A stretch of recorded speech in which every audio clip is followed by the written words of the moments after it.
साल 2004 दिनेश कार्तिक युवा wicket keeper ने भारतीय टीम में अपना डेब्यू किया।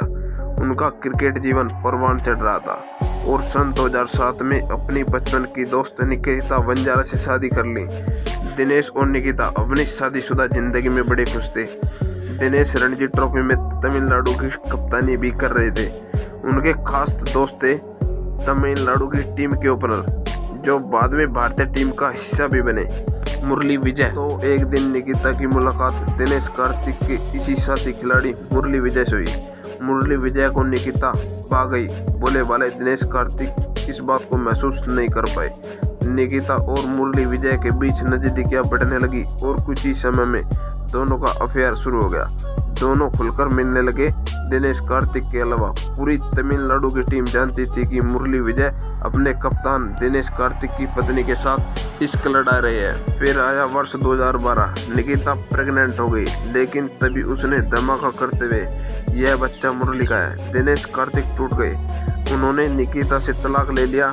तलाक के अगले ही दिन निकिता ने मुरली से शादी कर ली और महज 3 महीने बाद उन्हें बच्चा हो गया। दिनेश कार्तिक डिप्रेशन में चले गए। वह मानसिक तौर पर बीमार रहने लगे। वह अपनी पत्नी और दोस्त मुरली के इस धोखे को आसानी से भूल नहीं पा रहे। वे शराबी हो गए। सुबह से लेकर शाम तक शराब पीने लगे। वे देवदास बन गए। उन्हें भारतीय टीम से बाहर कर दिया गया। रणजी ट्रॉफी में भी वे असफल हो रहे थे। तमिलनाडु की टीम की कप्तानी उनसे छीन ली गई और मुरली विजय को नया कप्तान बना दिया गया। असफलता का दौर यही नहीं थमा। उन्हें आईपीएल में भी टीम में नहीं खिलाया गया। उन्होंने जिम जाना छोड़ दिया।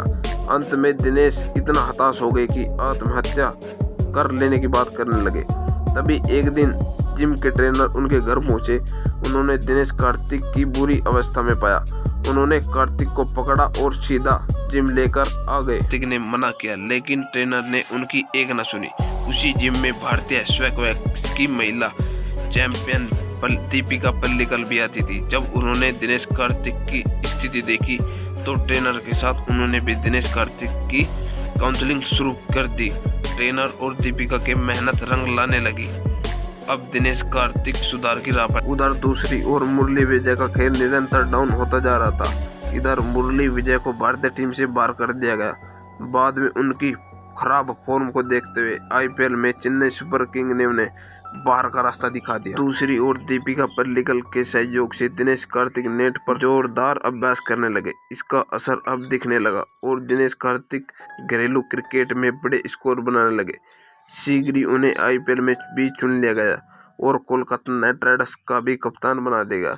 दीपिका पल्लिकल के वह बहुत नजदीक आ चुके थे। उन्होंने दीपिका से शादी कर ली। क्रिकेट की उम्र अनुसार दिनेश अब बूढ़े हो चुके थे। भारतीय क्रिकेट टीम में ऋषभ पंत का आगमन हो चुका था। कार्तिक समझ गए कि उनका करियर अब समाप्त होने वाला है। उन्होंने क्रिकेट से रिटायरमेंट होने का फैसला किया। इधर उनकी पत्नी दीपिका पल्लिकल प्रेग्नेंट हुई और उसने जुड़वा बच्चे को जन्म दिया।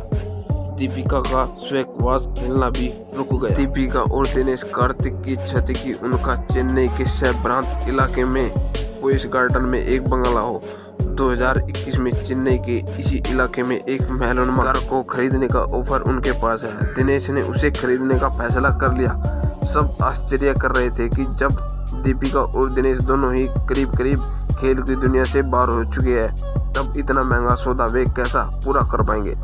तभी दिनेश को सूचना मिली कि चेन्नई सुपर किंग और महेंद्र सिंह धोनी उन्हें विकेटकीपर के रूप में वापस टीम में देखना चाह रहे हैं।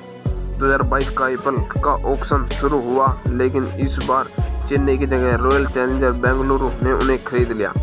दिनेश की पत्नी दीपिका ने भी खेलना शुरू किया और अपने जुड़वा बच्चों के जन्म के महज 6 महीने बाद उन्होंने स्क्वैश की वर्ल्ड चैंपियन में ग्लासगो शहर में मिक्स्ड डबल के साथ महिला युगल का खिताब जीत लिया। उनकी पार्टनर थी जोशना नुप्पा। पत्नी की सफलता और नई टीम के साथ जोड़कर दिनेश कार्तिक में भी ऊर्जा का संचार हुआ और उन्होंने 2022 के आईपीएल में कमाल दिखाना शुरू कर दिया। एक के बाद एक मैच जीता पारियां खेली और उन्हें आईपीएल का सबसे बड़ा फिनिशर माने जाने लगा। मैच समाप्ति पर जब दिनेश ड्रेसिंग रूम में पहुंचे तो विराट कोहली ने उन्हें झुककर सम्मान दिया। आज दिनेश कार्तिक T20 टीम में आने के सबसे बड़े दावेदार बन गए। 37 साल की उम्र में दिनेश कार्तिक आईपीएल के सबसे धमाकेदार खिलाड़ी हैं। उनकी यह सफलता की कहानी सभी को जाननी चाहिए। नीचे गिरकर उठना किसे कहते हैं, यह कार्तिक का जीवन बताता है। सदैव संयम बनाए रखिए, परिस्थितियों से लड़ते रहिए, आप अपनी मंजिल तक अवश्य पहुंचेंगे। तब तक के लिए जय हिंद, जय भारत। मिलते हैं अगली वीडियो में।